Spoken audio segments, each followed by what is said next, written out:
often vulnerable and exploited, domestic workers have long faced discrimination, low wages and extremely long hours.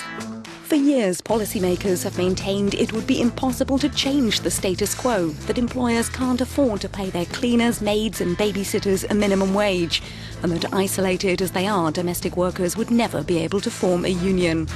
But since the ILO adopted the Domestic Workers Convention in 2011, there's been a sea change in attitudes. The first country to ratify the convention, Italy is one of the few places where workers and employers have organised and have the right to bargain collectively.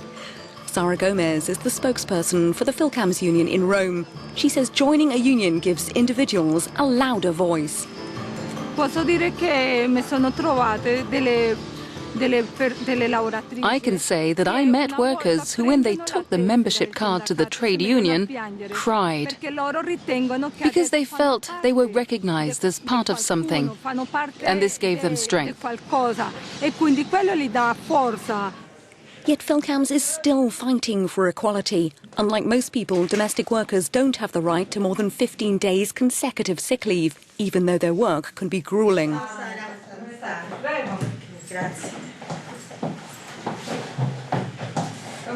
How are you?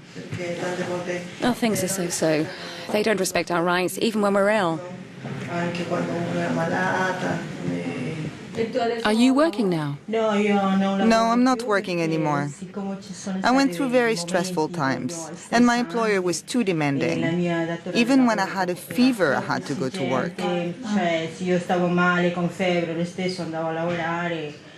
Are you on unemployment benefit? Do you get it? Oh yes, thank God. And also thanks to the fact I called you. Otherwise, I really couldn't handle it anymore. I was feeling too bad. There's also work to be done on incapacity benefits. Evelyn Belalta arrived from Guatemala 17 years ago and has been working for Dr. Carlo ever since. She's developed a painful foot condition and wants to take early retirement on health grounds. She was shocked when she learned her occupational injury may lead to serious disability. I'm a very active person. I like to be on the go, to work, not only in order to earn money, but really because I like to work. And at the moment when I heard about my injury, for me, it was like as if my life was ending. Italy is one of the few countries with an employers' association founded as a result of the historically strong workers' unions. Domina helps families with the bureaucratic formalities of employing a carer or cleaner, drawing up the contract and making sure all the correct contributions are made. Clearly, it simplifies things for families, but it also means both sides agree on terms and conditions. Il lavoro più grande di Domina The biggest work for Domina in this historical period is to create a culture for domestic work in Italy. This was the first country to sign the ILO convention. And this has been possible thanks to the work done by us together with the trade unions. It's been possible because Italy has worked for years in the field of domestic work in order to change it into a dignified activity for the worker and affordable for the employer.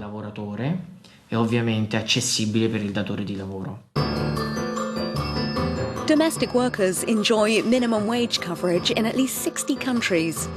However, in some places, it's lower than the minimum wage earned by other workers.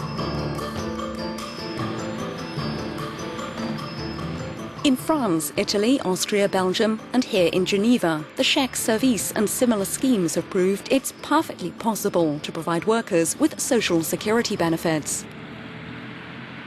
Le bénéfice pour un employé, The benefits for an employee are the welfare payments. So whatever their country of origin or their situation in Switzerland, the person will benefit from welfare payments. So he or she will have life insurance. He or she will have the right to claim family allowance, maternity benefit, unemployment benefit. Well, except for those people who are in an illegal situation. Of course not. But maternity, accident insurance that we offer in the chèque service package. l'assurance accident que nous offrons dans le package de chèque service. However, it's thought only a third of domestic workers are hired via chèque service. I think that even so, there are a number of employers who want to be in line with the law, to provide welfare payments. Then, and this is also where the chèque service scheme comes in, we guarantee a certain transparency regarding work relations. Rights and responsibilities must be explained. We're also very, very vigilant regarding the chèque service package, and this is perhaps the only penalty. We won't have people who don't pay the minimum wage, which is legal. In Hong Kong, stories of abuse of domestic workers made the headlines in recent years. But for locals, at least, conditions are improving. This is due in part to an innovative training centre set up with government funding. Here, local domestic workers receive quality training in postnatal care, household management, etc. And after they graduate, can apply for well-paid posts through the centre's job referral programme. A lot of the people in Hong Kong who employ domestic helpers, they want them to be able to take care of newborn babies, small babies, and very old people, because it takes a lot of care and attention. If they are not careful, they can cause a lot of accidents. All of these posts attract a decent wage, sometimes higher than the minimum wage. Fiona Lung used to work in a bank, but hopes the course will be the beginning of a new career for her. After I've been trained in the centre, when I have experience, I can find a job like this as a domestic helper to take care of new babies. In fact, in Hong Kong, this profession will have a better future, so I wish to have a long-term development in this career.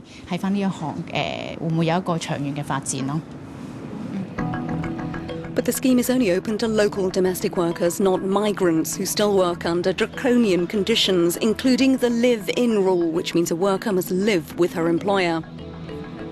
Sheila Estrada explains the abuses it can lead to. When they come back, they still need us to open the door. They still need to, if they want to drink some tea or drink something, then they will just knock our doors, and then they can just say, we need to prepare something for them. And this is 24 hours on call. Chatting and eating together on their one day off a week, stories abound among the migrant domestic workers of Hong Kong of ill treatment. Workers forced to sleep in the kitchen or on top of the washing machine, of too little food, of rip-off agency fees. Cleaning, car washing, marketing, cooking, laundry, ironing, all of it inside the home for 18 hours. I need to serve them 3 times a day for their meals, and they will not stay out. So I need to be more patient for them. Although there is still much to be done, changing people's mindsets is the first step. And this is happening with tangible benefits for tens of thousands of women and men.